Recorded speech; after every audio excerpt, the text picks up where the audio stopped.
selamat datang semuanya.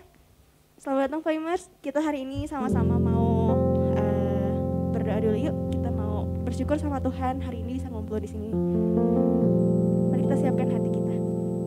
Tuhan Yesus yang baik, terima kasih kalau hari ini Kau sudah sampaikan kami ke sini Tuhan dengan tubuh yang sehat. Hari yang baru Tuhan, kami bersyukur Tuhan untuk keadaan hari ini Tuhan, walaupun cuacanya hujan, tapi Kau tetap masih kasih kesempatan kami untuk bersama-sama berkumpul Tuhan di rumah Tuhan. Sebentar kami mau memuji Tuhan, meninggikan nama Tuhan, Kau yang berkati kami Tuhan, berkati juga teman-teman kami yang mungkin belum hadir, biar sampaikan ke tempat ini dengan selamat, tidak kurang suatu apapun. Terima kasih Tuhan Yesus, kami mau serahkan ibadah ini sepenuhnya ke dalam tangan-Mu. Kau yang beracara di tengah-tengah kami Tuhan, Kau yang semakin ditinggikan dan dimuliakan. Dalam nama Tuhan Yesus kami sudah bersyukur, haleluya. What's up Flamers? Gak kedengeran. Mana what's up Flamers? Sambil berdiri dong, sambil berdiri. Mana mau dengar berdiri dulu yuk, berdiri. Berdiri sama-sama, boleh lihat dulu kanan kirinya. Lagi berdiri, boleh lihat kanan kirinya yuk. Kita sama-sama mau lihat kanan kirinya, terus kasih sapaan terbaik, kasih senyuman terbaik, biarin pakai masker juga tetap kelihatan ya dari matanya ya. Boleh sapa dulu teman-temannya, mau fist bump boleh. Motos boleh. Ajakin teman-temannya, hari ini kita mau memuji Tuhan, amin. Mari kita sama-sama menyanyikan namanya. Haleluya. Mari kita kasih yang terbaik bagi Tuhan kita, amin. Katakan.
datang Tuhan, kami hampiri tahta-Mu. Ini hidup kami Tuhan, kami sungguh percaya Kau sampai akhir hidup kami Tuhan. Kau selalu ada menuntun hidup kami. Terima kasih Yesus.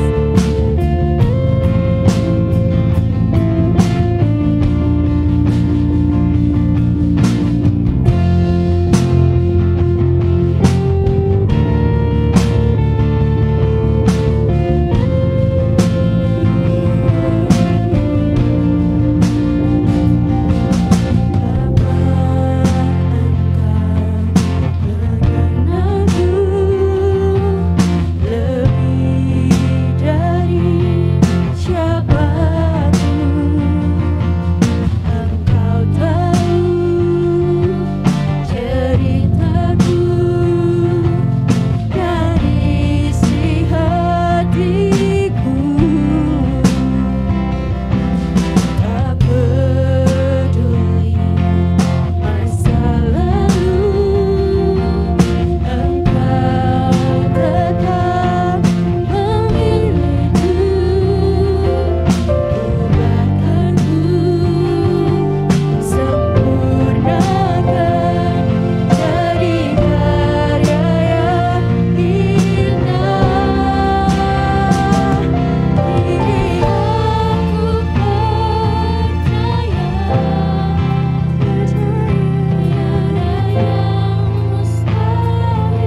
Kuatkanku, dasarku berharap. Katakan dengan segenap hati. Kini aku berserah pada rancangan bagiku. Ku ikuti panggilan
yang tertinggi hanya untuk Engkau Yesus. Biar Kau yang disukakan, Kau yang dimuliakan. Kau yang terus beracara Tuhan di tengah-tengah ibadah kami. Kau bersyukur Tuhan. Kau punya Allah yang selalu ada untuk hidup kami. Pakai kami sesuai dengan kehendak-Mu. Kau yang terus jaga hidup kami ya Tuhan. Terima kasih Tuhan, biar segala kemuliaan, segala puji, segala hormat, segala syukur kami kembalikan sepenuhnya ke dalam tangan-Mu. Dalam nama Tuhan Yesus kami sedang bersyukur. Haleluya. Amin. Silakan duduk.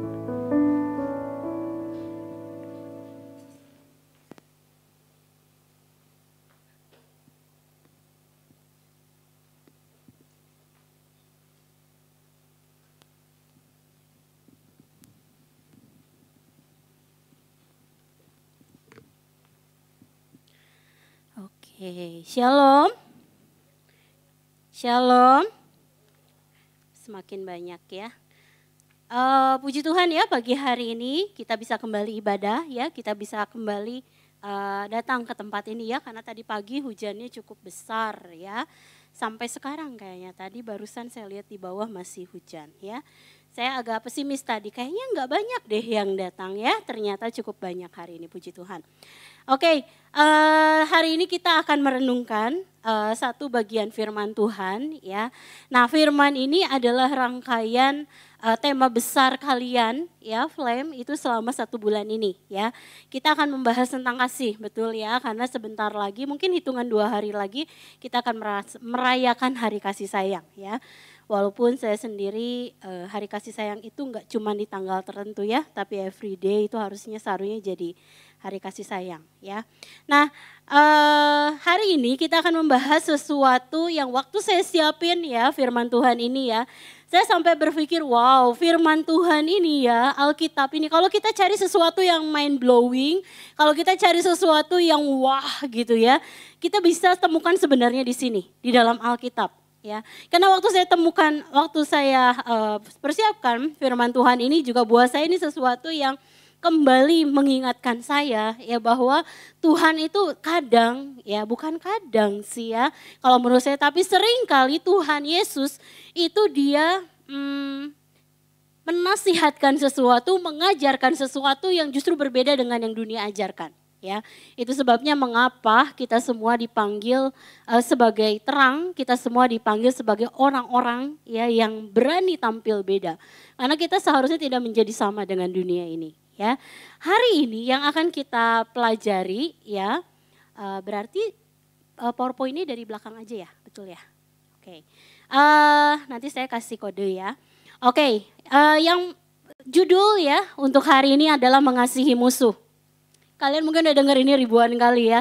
Kalian dengar firman Tuhan tentang ini mungkin ribuan kali gitu ya. Tetapi saya percaya ketika kamu bertambah usia, dari mulai mungkin kamu sudah dengar hal ini dari TK sampai sekarang kamu sudah kuliah dan mungkin ada yang sudah kerja juga ya. Mungkin kalian akan semakin merenungkan tentang hal ini gitu ya. Dulu mungkin waktu kamu kecil mengasihi musuh, oke, gitu ya. Tapi mungkin sekarang perkembangan, pemikiran kalian semakin berkembang. Ya, mengasihi musuh apa sih sebenarnya maknanya? Ya. Nah, musuh, kalau misalnya kamu dengar kata musuh, apa yang terlintas di kepala kamu? Apa yang kamu pikirkan tentang musuh? Ya. Atau mungkin saja siapa yang pertama kali muncul di kepala kamu kalau saya bilang musuh? Kalau ada harus cepat-cepat pemulihan ya, nggak boleh dibiarin ya. Nah, di gambar mungkin saya coba di next slide, minta tolong. Di next slide. Nah, di gambar kecil di bawah ini ya, di bawah kata pendahuluan ini ya. Coba kamu lihat ada sosok yang mungkin kamu udah kenal dan kamu tahu mereka itu musuh abadi ya. Dari dulu saya kecil sampai sekarang saya besar, mereka berdua nggak pernah baikan. Ya, Tom and Jerry kamu tentu tahu ya. Inti dari kisah Tom and Jerry kalau kamu nonton ya mulai dari dulu sampai sekarang, intinya itu adalah usaha Tom untuk memangsa Jerry. Tom itu kucing, Jerry itu tikusnya. Ya, dia selalu melakukan berbagai cara dan setiap episode itu kita akan disajikan tentang cara-cara Tom untuk menangkap si Jerry ini, ya. Dan pastinya selalu gagal. Karena kalau berhasil udahan filmnya, tamat, ya. Makanya dibuat nggak pernah berhasil si Tom ini. Nah, guys ya, permusuhan di dalam kisah Tom and Jerry ini itu adalah sesuatu yang Tuhan rancangkan secara alami. Mengapa kalau kamu bertanya kenapa Tom itu harus bermusuhan dengan Jerry? Ya, kamu harus tanya Tuhan karena Tuhan yang menciptakan mereka. Kenapa? Jawaban ilmiahnya itu adalah karena Tom itu adalah predator. Sedangkan Jerry itu adalah mangsa, binatang yang biasa dimakan oleh predator. Dan tentu kisah Tom and Jerry ini nggak berhenti di kucing dan anjing. Tapi juga mungkin ada kisah-kisah lain misalnya seperti singa yang memangsa rusa ya. Karena dunia kita ini dipenuhi dengan predator dan mangsa itu. Dan itu adalah sesuatu yang alami. Sesuatu yang sangat alami. Lalu bagaimana dengan manusia? Menurut kamu Allah menciptakan kita untuk memiliki musuh atau tidak? Atau menurut kamu, apakah kita diciptakan untuk bermusuhan dengan orang lain? Saya sedang bicara bukan hanya tentang saya yang memusuhi orang lain ya. Tapi saya juga berbicara tentang orang lain yang memusuhi saya dan bagaimana respon saya terhadap hal tersebut. Ya. Kalau misalnya kita balik lagi ke Taman Eden, ya, kita kembali ke Taman Eden, kita dapat memperhatikan bahwa Adam, Hawa, tumbuhan itu diciptakan Tuhan untuk saling berdampingan sebelum ular muncul. Bahkan ular juga pernah merasakan masa-masa di mana mereka hidup dengan berdampingan tanpa menjadi musuh sama sekali. Kalau kamu tanya permusuhan pertama yang ada di dunia ini, itu adalah permusuhan antara ular dan perempuan serta keturunannya. Itu kamu bisa lihat di Kejadian 3 ayat 15.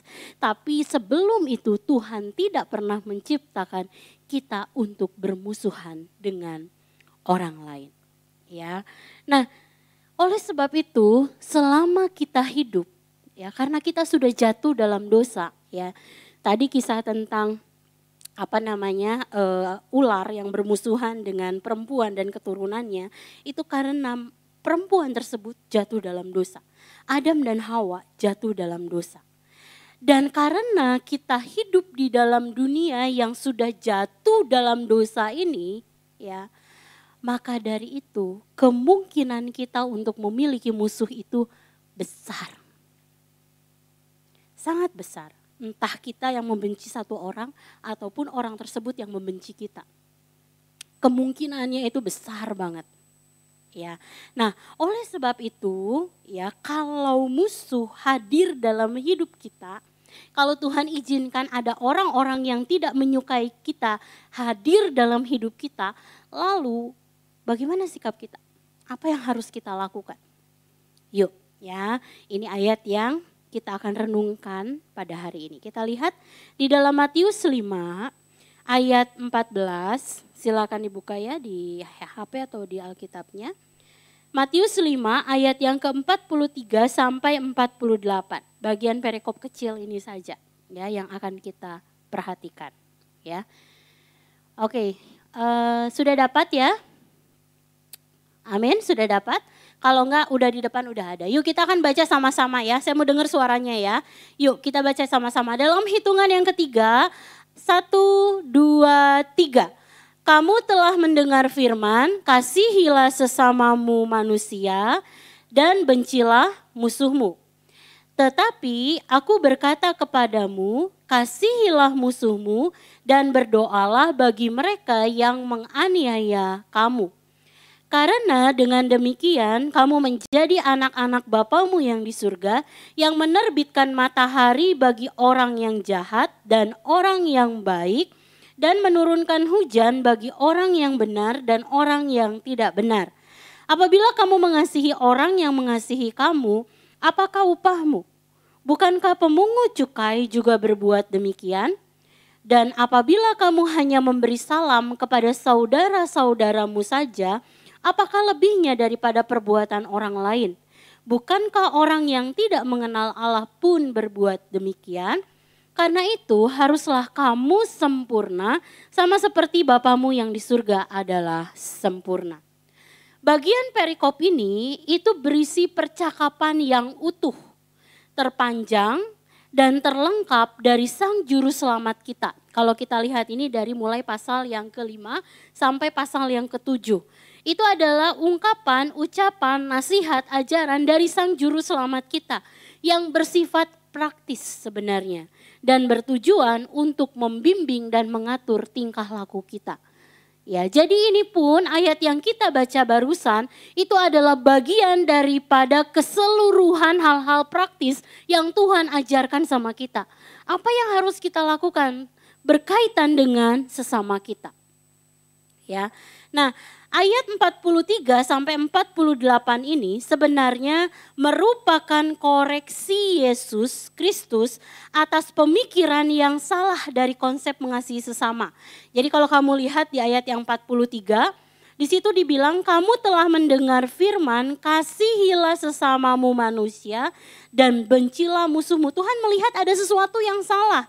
Kenapa diucapkan kasihilah sesamamu tetapi bencilah musuhmu? Padahal Tuhan sendiri tidak pernah mengatakan hal yang seperti itu. Bahkan di dalam tulisan para nabi terdahulu di zaman perjanjian lama, Tuhan tidak pernah mengatakan kasihilah musuhmu, kasihilah sesamamu dan bencilah musuhmu. Jangan kebalik-balik kayak saya tadi ya. Nah, di sini kita bisa melihat ada satu konsep yang salah. Kenapa salah? Coba next slide. Kata kasihilah sesamamu di sini ya, kasihilah sesamamu manusia, sesama itu sebenarnya menunjukkan kata sebangsa, seagama, atau bahasa kalian mungkin satu circle kita aja lah, yang sefrekuensi sama kita aja lah. Itulah orang-orang yang harus kita kasihi, itulah orang-orang yang harus kita hormati, itulah orang-orang yang harus kita sayangi. Hanya orang yang ada di dalam circle kita saja. Di luar circle, no, bukan, dia musuh saya. Nah, inilah yang salah dari pemikiran orang-orang Yahudi. Ya, bahkan ya, kenapa dibilang sangat-sangat salah? Karena orang-orang Yahudi seenaknya saja, sesuka-sukanya menganggap seseorang sebagai musuh. Dan ini tentunya melanggar perintah Tuhan. Jadi Tuhan Yesus ketika dia berkata, dia sedang mengoreksi sesuatu yang salah di dalam diri orang Yahudi. Enak banget ya orang Yahudi ini ya. Saya nggak pernah bilang gitu, tapi bilangnya kasihilah sesamamu dan bencilah musuhmu. Kapan saya bilang kayak gitu? Tuhan berkata. Next slide. Coba kamu perhatikan. Ada satu ayat di dalam Ulangan 23 ayat 7. Kenapa saya bilang mereka seenak-enaknya saja mengatakan bahwa kamu boleh membenci sesama kamu. Kamu boleh membenci musuh kamu. Perhatikan di Ulangan 23 ayat 7. Ini salah satu ayat perintah yang Tuhan kasih, Allah kasih untuk bangsa Israel. Janganlah engkau menganggap keji orang-orang Edom. Orang-orang Edom itu adalah musuh Israel. Orang yang selalu menyerang Israel. Orang yang selalu ngajak perang sama Israel. Tapi justru Tuhan berkata, janganlah engkau menganggap keji. Janganlah engkau memarahi. Janganlah engkau memusuhi orang-orang Edom.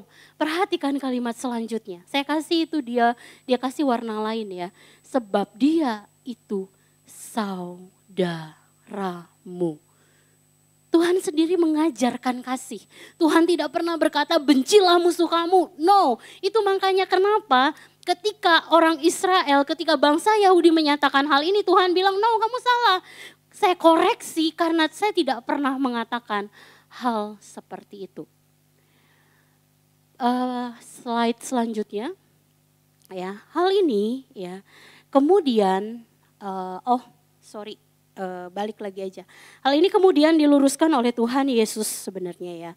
Dia berkata, perhatikan di ayat 44, ketika 43 dia mengoreksi yang 43, koreksinya itu ada di ayat yang ke-44. Kasihilah musuhmu dan berdoalah bagi mereka yang menganiaya kamu. Ini tugas kita.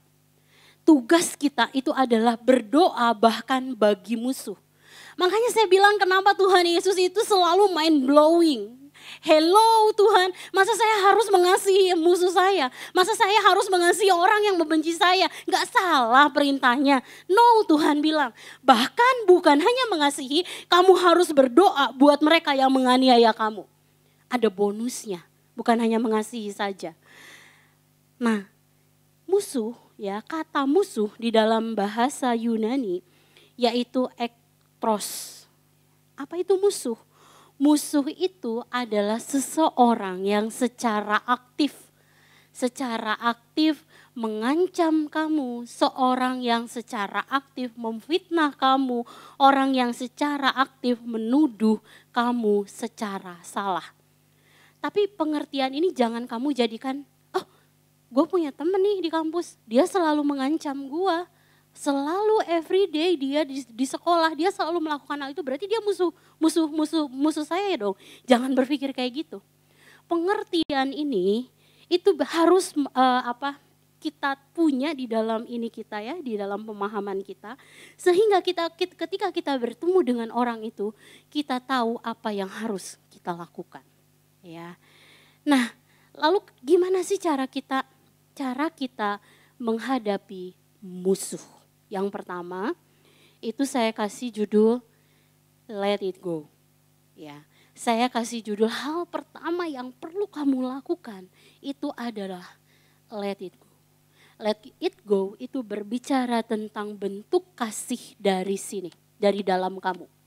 Ketika kamu menghadapi seseorang yang selalu mengancam kamu, selalu memfitnah kamu, selalu menggosipkan kamu, meskipun kamu benar, kamu selalu dipandang salah, atau bahkan orang yang kamu tidak sukai, pertama yang harus kamu lakukan itu berasal dari dalam kamu, dan itu adalah pengampunan, ya, melepaskan pengampunan. Let it go itu bicara tentang pengampunan.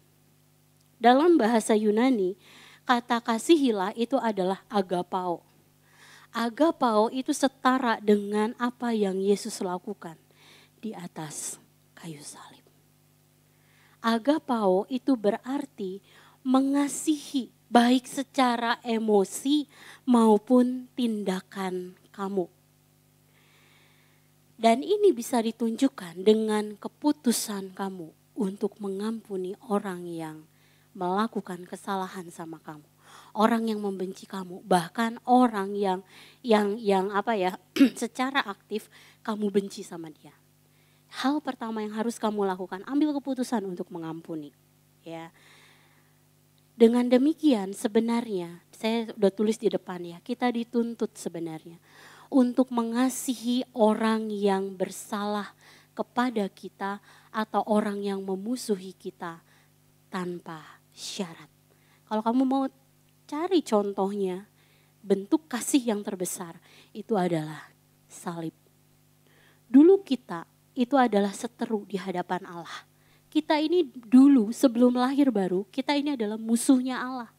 Kita ini adalah orang yang dimusuhi secara aktif oleh Allah. Tapi lihat apa yang Allah lakukan. Dia merentangkan kedua tangannya dan mati buat kita. Itu bentuk pengampunan yang terbesar, kasih yang tanpa syarat. Mengampuni ya, kata mengampuni, kalau berbicara tentang mengampuni, ini mungkin seringkali kamu dengar. Bahkan mungkin seringkali kamu renungkan, dan bahkan sampai hari ini kamu masih terus berusaha untuk melakukan hal tersebut. Dan apabila kamu berhasil ya mengampuni satu orang nih, ada satu orang kamu musuhi dia musuhi kamu, oke, saya mau melepaskan pengampunan, dan bila kamu berhasil terhadap orang itu, bukankah esok lusa akan ada lagi orang yang bikin kamu benci sama dia. Itu tuh alami ya, karena kita hidup di dalam dunia yang jatuh dalam dosa. Kita setiap hari akan diperhadapkan dengan keputusan untuk mengampuni, dan mengampuni. Kita tidak hanya perlu mengampuni satu kali. Tapi mungkin 2 kali, mungkin 3 kali, bahkan mungkin seumur hidup kita. Hanya perhatikan, ya, perhatikan. Di dalam konsep pengampunan Kristen, pengampunan itu tidak berasal dari perasaan kita. Pengampunan itu bukan perasaan. Bisa enggak saya enggak suka sama satu orang, tapi saya sudah mengampuni dia? Bisa. Karena itu bukan perasaan saya, pengampunan itu bukan perasaan saya. Pengampunan itu adalah keputusan saya. Komitmen saya di hadapan Tuhan, saya berkata di hadapan Tuhan, ya saya mau mengampuni orang itu. Terus perasaan kamu gimana? Bisa jadi perasaan kamu masih harus bergumul dengan sikapnya dia. Tetapi keputusan saya adalah saya sudah mengampuni. Jadi yang harus digarisbawahi di sini, pengampunan itu bukan perasaan, ya. Tapi pengampunan itu adalah komitmen kita di hadapan Allah. Lalu next slide, perhatikan ya. Di sini ya, dari sudut pandang salib. Kalau misalnya pengampunan itu bukan perasaan ya. Dari sudut pandang salib, pengampunan itu adalah pemberian yang gratis dari seseorang yang tidak layak. Perhatikan, saya kasih bold yang berbeda, saya kasih warna yang berbeda. Seseorang yang tidak layak, mungkin itu bisa jadi saya dan kamu. Kita ini gak pernah layak untuk bisa mengampuni orang lain. Kenapa? Karena kita juga hidup di bawah pengampunan Allah. Kalau Yesus tidak mati di kayu salib, kita bukan orang-orang yang diampuni. Kalau Yesus tidak menunjukkan kasihnya kepada seterunya, yaitu saya dan kamu, tidak mungkin kita bisa mengampuni. Jadi jangan menganggap bahwa saya cukup layak untuk mengampuni orang lain. Sayalah orang yang terluka. Ya, zaman sekarang ya, bapernya kadang-kadang kelewatan. Ya, saya ini terluka, saya ini tersakiti, saya ini gitu ya. Dan saya mau bilang sama kamu, kita ini orang yang bahkan tidak layak. Tapi perhatikan kalimat selanjutnya, kepada orang lain yang juga tidak layak untuk menerimanya. Kalau kita berpatokan pada salib, kita selamanya tidak akan pernah layak untuk mengampuni orang lain. Jadi saya mau tanya sama kamu, kalau kita aja hidup di bawah pengampunan Allah, siapa kita? Sampai kita berkeputusan untuk tidak mengampuni orang lain. Saya mau bilang maaf ya, sombong amat. Sombong amat kamu gak mau mengampuni orang lain. Kamu juga hidup di bawah pengampunan Allah kok. Ketika kita mengaplikasikan tindakan mengampuni, ya, kalau kita udah mengambil keputusan, next slide, kalau kita udah mengambil keputusan untuk mengampuni, lakukan beberapa langkah ini, praktis banget. Yang pertama, akui perasaan kamu, bilang sama Tuhan. Kalau perlu sama mentor kamu, bilang sama dia, akui perasaan kamu. Siapa yang kamu benci? Apa yang membuat kamu membenci dia? Tindakan dia apa yang membuat kamu benci sama dia? Akui semua itu dengan jujur. Lalu yang kedua, dengarkan perasaan kamu. Ini yang penting. Ketika kita mengambil keputusan, bukan berarti kita mengabaikan perasaan kita. Perasaan kita itu harus didengarkan. Apa yang dikatakan sama perasaan kamu? Kamu terluka, dengarkan itu. Kamu tersakiti, dengarkan itu. Kamu merasa marah, dengarkan itu dan terima itu. Siapa yang kamu benci di dalam diri kamu? Dengarkan perasaan kamu. Apa yang kamu benci dari orang itu, dengarkan perasaan kamu. Jangan diabaikan. Ya. Jangan diabaikan, perasaan itu harus segera diselesaikan. Akui dan dengarkan perasaan itu. Kemudian yang terakhir, kemudian lepaskan pengampunan itu, let it go. Lepaskan pengampunan itu. Berikan pengampunan itu kepada orang itu dan jangan pernah diungkit-ungkit lagi. Ya, jangan pernah diungkit-ungkit, dulu dia suka gitu loh sama saya, nggak perlu, nggak penting. Nggak usah dia omongin lagi, kenapa? Karena saya sudah mengampuni orang itu. Saya juga hidup di dalam pengampunan Allah. Bahaya coba ya. Kita ini, siapa di sini yang merasa dirinya paling kudus? Siapa di sini yang merasa dirinya masih suka melakukan dosa? Boleh angkat tangan dengan saya. Nah, orang-orang yang angkat tangan ini orang yang perlu pengampunan Allah. Dan oleh sebab itu jangan sampai kita merasa bahwa kita cukup layak. Kita ini orang yang sangat hebat sampai kita nggak bisa kasih pengampunan buat orang lain. Lepaskan pengampunan itu dan jangan pernah diungkit lagi. Mari ya. Untuk orang yang kamu benci, untuk orang yang menjadi musuh kamu, lepaskan pengampunan. Sebab Allah terlebih dahulu mengampuni kita. Oke, next slide. Ya, next slide lagi, punten, satu lagi. Oke. Lalu yang kedua, apa yang harus kita lakukan setelah kita melepaskan pengampunan ya? Saya kasih judulnya It's Showtime, Love in Act. Ya, jadi kasih itu bukan cuma sekedar ngomong. Kasih itu harus kamu tunjukkan di dalam satu perbuatan yang baik. Kalau pengampunan berasal dari dalam, love in act itu berbicara tentang perbuatan baik yang akan kamu lakukan. Perbuatan baik apa yang akan kamu lakukan sama musuh kamu. Ya. Nah, kasihilah musuhmu, ya, kasihilah musuhmu. Sebenarnya itu paralel dengan Lukas 6 ayat 27. Buka yuk ayatnya, kita lihat ya. Apa yang ayat ini jauh lebih jelas apa yang Tuhan katakan tentang mengasihi musuh. Coba perhatikan. Lukas 6 ayat 27 ya. Yuk kita baca sama-sama lagi ya. Lukas 6 ayat 27 ya. Oke, 1, 2, 3. Tetapi kepada kamu yang mendengarkan aku berkata, kasihilah musuhmu, berbuat baik kepada orang yang membenci kamu. Hello, Tuhan gak salah. Kasihilah musuh, berbuatlah baik kepada orang yang membenci kamu. Ini Lembaga Alkitab Indonesia gak salah menerjemahkan dong. Yakin saya harus berbuat baik sama musuh saya. Yakin saya harus berkata-kata yang baik tentang musuh saya. Gak salah. Ayat ini gak salah Kak. Ya. Kata berbuat baik ya. Kata berbuat baik di dalam ayat ini itu memiliki pengertian tinggal di dalam kebaikan dan kejujuran ya, serta menunjukkannya kepada orang yang membenci kamu. Perintah ini benar-benar adalah sesuatu yang mind blowing ya. Sehingga kenapa? Karena kita hidup di dalam dunia yang penuh dengan dosa. Sehingga kecenderungan pikiran kita tentang musuh itu adalah seseorang yang harus kita abaikan. Kalau saya ketemu musuh saya yang gak sesuai masa bodoh. Kalau saya ketemu sama musuh saya berantemnya hayu berantem. Mau di mana? Di lapangan Tegalega, di alun-alun hayu berantem sampai KO-KOan hayu gitu ya. Atau misalnya ya kalau dia musuh saya, dia awalnya sahabat saya, kemudian tiba-tiba dia jadi musuh saya, oh ya it's okay, kamu keluar aja dari circle saya. Kamu gak perlu ada di circle saya hanya butuh orang-orang yang ada di circle saya. No, itu juga salah. Bukan itu yang Tuhan bilang. Yang Tuhan bilang ya, setelah kita mengambil komitmen untuk mengampuni, maka just do it, love in act.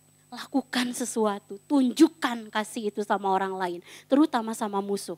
Misalnya ya, menunjukkan kasih kepada orang-orang yang membenci kamu, itu misalnya dengan cara pertama, mari kita berbuat baik kepada mereka.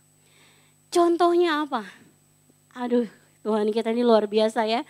Yesus itu contoh yang paling sempurna di dalam hal kasih. Coba kamu lihat di dalam Lukas, saya udah tuliskan di depan, Lukas 23 ayat 34. Waktu dia di atas salib, ketika semua orang membenci dia, ketika semua orang meludahi dia, bahkan ketika semua orang menghina dan mengolok-olok dia, inilah ucapan yang dia ucapkan kepada Bapa. Dia bilang, "Ya Bapa, ampunilah mereka, sebab mereka tidak tahu apa yang mereka perbuat." Dia malah minta pengampunan buat musuh-musuhnya. Inilah bentuk kasih yang paling sempurna. Dia lagi dihina, dia lagi difitnah, tapi dia malah bilang, Tuhan ampunilah mereka karena mereka gak tahu apa yang mereka perbuat.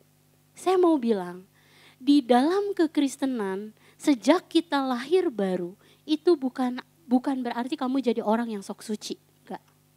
Dunia bisa bilang kamu sok suci, tetapi di hadapan Allah itulah yang harus kamu lakukan.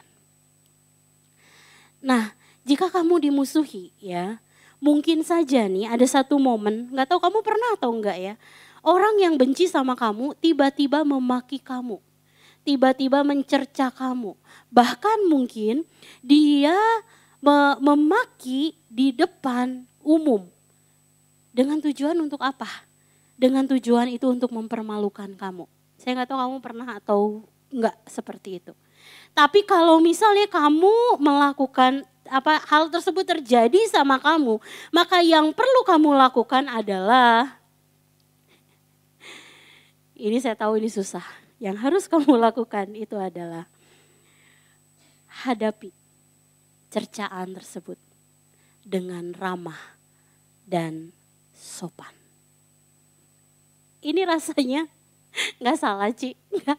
Tapi memang inilah yang harus kita lakukan. Ketika Yesus di atas kayu salib, semua orang menghina dia. Yang dia katakan, ya Bapa, ampunilah mereka karena mereka gak tahu apa yang mereka perbuat. Ketika ada orang menggosipkan kamu, ketika ada orang berkata-kata salah tentang kamu, ketika ada orang memfitnah kamu, maka yang harus kamu lakukan adalah hadapi itu semua dengan ramah, dengan tetap sopan. Tapi karena kita adalah manusia yang jatuh dalam dosa, maka kecenderungan kita ketika ada orang memaki kita, jujur aja, apa yang kamu lakukan? Boleh jawab dalam hati. Benar enggak? Jawaban saya, kamu akan balas mencaci dia. Kamu akan balas memaki-maki dia. Itu karena kita sudah jatuh di dalam dosa. Yang harus kita lakukan itu berbuat baik. Tanggapi itu semua dengan ramah, tanggapi itu semua dengan sopan. Bahkan tenangkan diri kamu, jangan kebawa emosi. Itu yang perlu kamu lakukan ketika kamu menghadapi musuh kamu. Ya. Dan ini loh, ucapan Yesus ini menjadi contoh bagi kita. Dan inilah teladan kasih teragung terhadap orang-orang yang membencinya. Perbuatan baik sebenarnya ya merupakan hal yang perlu kita lakukan kepada semua orang, termasuk orang-orang yang membenci kita. Lalu yang kedua, contoh yang kedua adalah berkata-kata baik. Ada di 1 Petrus 3:9 ya. Ayatnya saya potong. Di situ dia bilang kayak gini. Dan janganlah titik-titik atau caci maki. Jadi intinya gini, saya kurang di situ ada satu kata yang kurang. Dan janganlah kamu membalas caci maki dengan caci maki.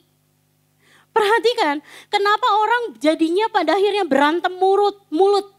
Kenapa orang akhirnya debat panjang, debat kusir panjang-panjang sambil emosi endingnya. Kenapa? Karena kecenderungan manusia jatuh dalam dosa membalas caci maki dengan caci maki. Padahal di situ dikatakan hendaklah ketika ada orang mencaci maki kamu, hendaklah kamu memberkati. Wow, susah, tapi itu yang harus kamu lakukan, ya. Nah, ayat ini mungkin memperjelas bahwa sebagai orang Kristen kita dituntut untuk tidak hanya berbuat baik, tapi juga berkata-kata baik tentang orang yang menganiaya atau membenci kita.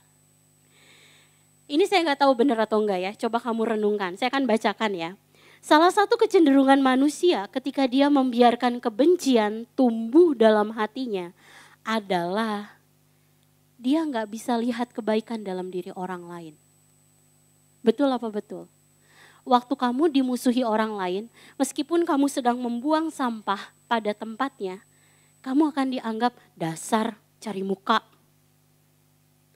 Ketika orang yang membenci kamu itu melihat kamu menolong seorang nenek untuk menyeberang, ya karena dia sulit untuk menyeberang, orang yang membenci kamu cuma akan bilang kayak gini, dasar sok baik.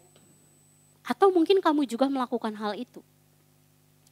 Benar gak sih kalau kita benci orang, kita gak bisa lihat kebaikan dalam diri orang tersebut? Betul apa betul? Susah ya? Susah ya? Kenapa kita bisa seperti itu ya? Istilahnya mungkin semua tentang dia itu jelek, salah bagi kita.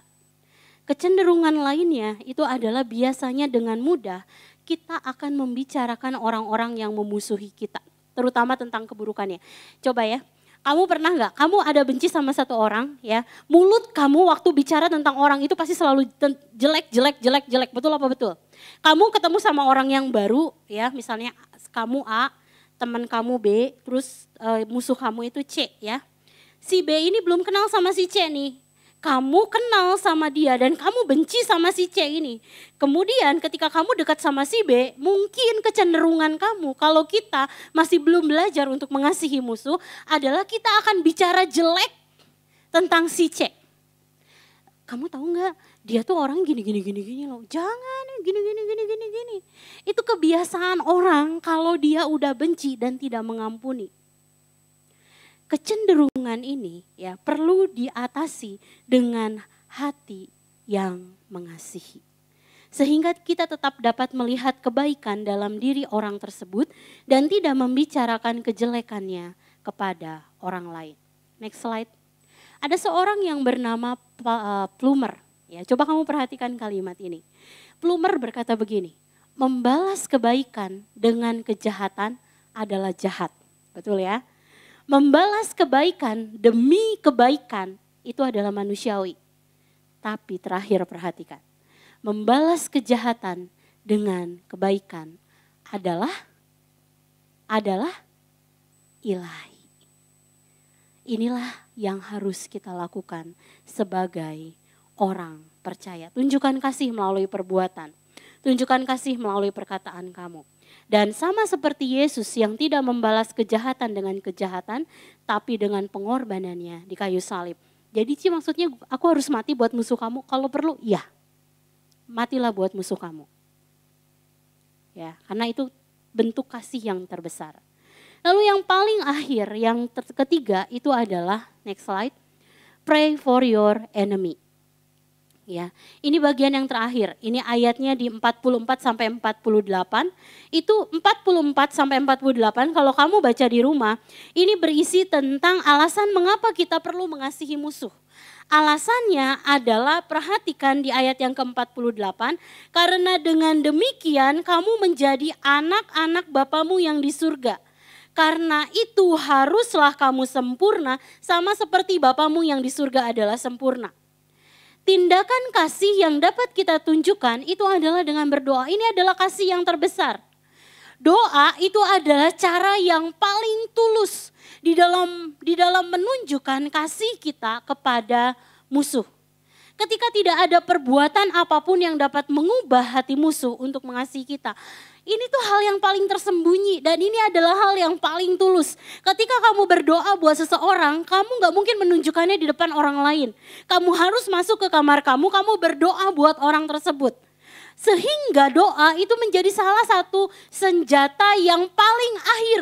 Kalau kamu tahu semua perbuatan baik kamu tidak bisa mengubahkan orang tersebut. Lalu apa yang harus kamu lakukan? Go to your room and pray for her atau for him. Berdoa buat orang tersebut. Berdoa buat musuh kamu. Itu adalah cara yang paling tulus yang pernah ditunjukkan oleh seseorang. Ya. Doa dapat kita lakukan dalam diam. Doa dapat kita lakukan secara tersembunyi. Tetapi memiliki kuasa yang besar. Sebab Allah menjadi sumber pengharapan kita. Slide selanjutnya. Perhatikan di sini ya. Kalimat ini keluar lagi. Ini adalah doa Yesus untuk musuh. Saya kenapa ini keluarkan lagi? Karena ini adalah doa Yesus untuk musuh-musuhnya. Dia berkata, Bapa ampunilah mereka. Termasuk siapa? Termasuk kita semua. Bapa ampunilah mereka. Ampunilah Teli. Ampunilah kamu. Kamu sebut nama kamu satu-satu. Tuhan Yesus ketika dia ada di atas kayu salib, dia sedang berdoa untuk kita. Dan dia berkata, Bapa ampunilah Teli karena Teli tidak tahu apa yang Teli lakukan. Ampunilah, misalnya siapa lagi? Misalnya Ariel. Tuhan ampunilah Ariel karena dia tidak tahu apa yang dia lakukan. Ini adalah bentuk doa Yesus yang paling tulus buat orang-orang yang membenci dia. Siapa yang membenci dia? Kamu dan saya dulu. Musuh Allah siapa? Kamu dan saya dulu. Yesus berdoa. Dan yang terakhir, slide selanjutnya. Di sini saya tulis slide selanjutnya. Memberkati, yang sebelumnya.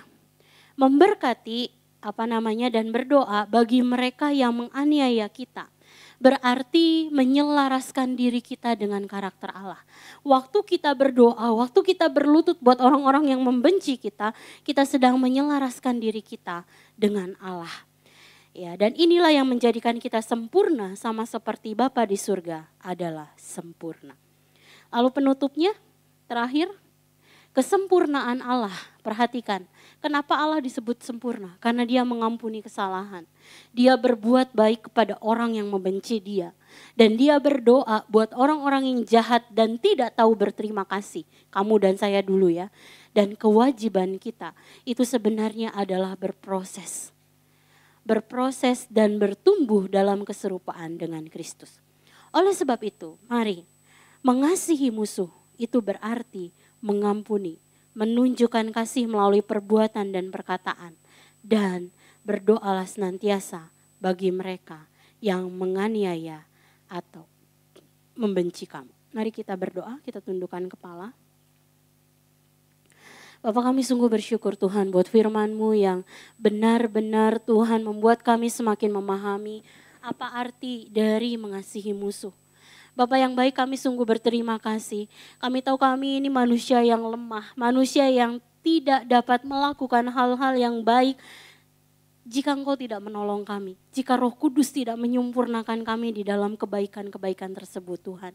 Mari jika hari ini ada seseorang yang membenci kami, jika ada seseorang yang kami benci, mari pagi hari ini Tuhan, siang hari ini Tuhan, kami rindu, kami mau melepaskan pengampunan buat orang tersebut. Kami mau berdoa buat dia Tuhan, berkati dia dimanapun dia berada Tuhan.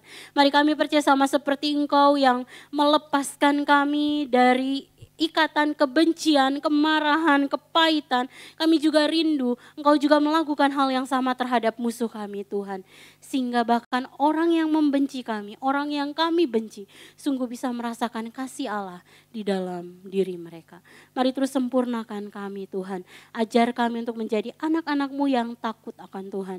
Anak-anak-Mu yang senantiasa melakukan firman-Mu Tuhan dan belajar untuk melakukannya dalam kehidupan sehari-hari. Terima kasih, kami serahkan semua dalam tangan kasih-Mu. Hamba-Mu selesai berbicara, tapi Allah yang akan terus memateraikan kebenaran firman ini. Dalam nama-Mu Tuhan Yesus kami berdoa dan mengucap syukur. Haleluya. Amin. Saya serahkan. Oke, what's up Flamers? Sekali lagi what's up Flamers? Oke, thank you Citelia atas sharing firman Tuhan ini. Firman Tuhan yang sangat gampang untuk aku dengar tapi sangat susah untuk aku lakuin. Jadi pulang hari ini ya kita mau sama-sama terapin, kita mau sama-sama challenge diri kita sendiri. Pulang sini kalian tidur siang ada bocil main lato-lato, ampuni. Oke, teman-teman seperti biasa hari ini aku mau bakal bawain beberapa pengumuman. Gak capek-capeknya kita ingetin teman-teman yang belum pelayanan, yuk. Kita ambil bagian dalam pelayanan. Di sini ada banyak banget divisinya, ada banyak banget bidangnya. Aku yakin gak ada teman-teman yang gak bakal ngerasa, aku gak yakin gak bakal ada teman-teman yang ngerasa aku mah gak bisa apa-apa. Kita banyak banget pelayanannya. Teman-teman boleh langsung kontak aja pengurus di tempat ini. Dan teman-teman aku juga bakal ada pengumuman hari ini, ada badminton jam 4 sore ya di Bika Soga. Oke, teman-teman yang udah lama gak gerak ya di kuliah gak ada matkul olahraga, atau ya udah kelamaan libur di rumah, teman-teman boleh banget ikut badminton sama kita semua, langsung aja datang ke Bika Soga jam 4 sore. Oke, terus hari ini juga ada flexion jam 12 ya, kalau gak salah bener, atau setelah ibadah flame aja. Ya flexion ada hari ini setelah ibadah flame. Dan teman-teman aku ada kabar baik untuk teman-teman yang udah lama gak komsel, teman-teman yang komselnya udah gak aktif, atau teman-teman yang belum punya komsel sama sekali. Hari ini setelah ibadah The Flame langsung hari ini kumpul sama aku.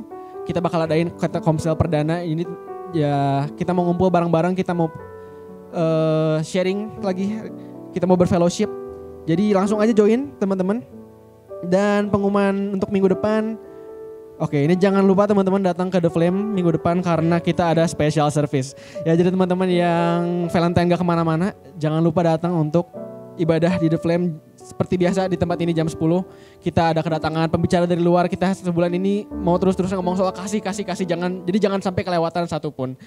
Dan pengumuman terakhir ada doa pengerja di minggu depan juga jam 11.30. Oke, ada pengumuman tambahan dari pengurus lain? Tidak? Oke, kalau tidak ada aku mau undang Citeli untuk bantu kita tutup tutup ibadah hari ini.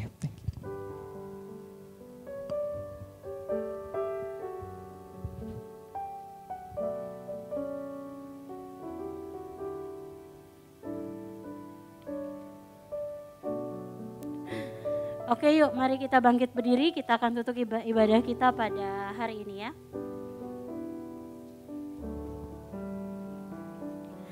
Tuhan, terima kasih Tuhan untuk hari ini Tuhan, untuk ibadah yang sudah kami lakukan barusan Tuhan. Kami percaya Allah hadir di tengah-tengah kami, Allah ada di antara kami. Dan kami percaya Tuhan, kami tidak sama Tuhan seperti ketika kami datang Tuhan.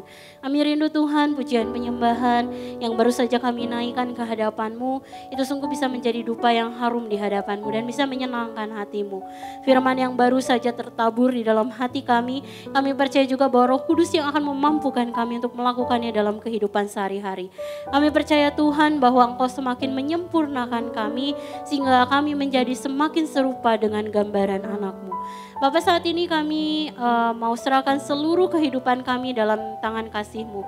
Apapun yang jadi pergumulan kami, apapun juga mungkin yang menjadi permasalahan kami yang sedang kami hadapi, kesusahan kami di dalam kuliah kami, di dalam pekerjaan kami, di dalam keseharian kami percaya Allah tolong kami sehingga kami bisa menemukan jalan keluar untuk pergumulan dan permasalahan tersebut. Dan sebentar kami akan pulang, mari kita angkat kedua tangan kita. Anak-anakku, pulanglah dengan membawa berkat yang daripada Allah Bapa, cinta kasih yang daripada Tuhan Yesus Kristus, dan persekutuan dengan Allah Roh Kudus yang akan menyertai kamu senantiasa sampai Maranatha, Tuhan Yesus datang pada kali yang kedua. My soul, oh my soul, worship His holy name. Sing like never before. Oh my soul, I worship Your holy name. Bless the Lord, oh my soul. Oh my soul, worship His holy name. Sing like never before. Oh my soul, I worship Your holy name.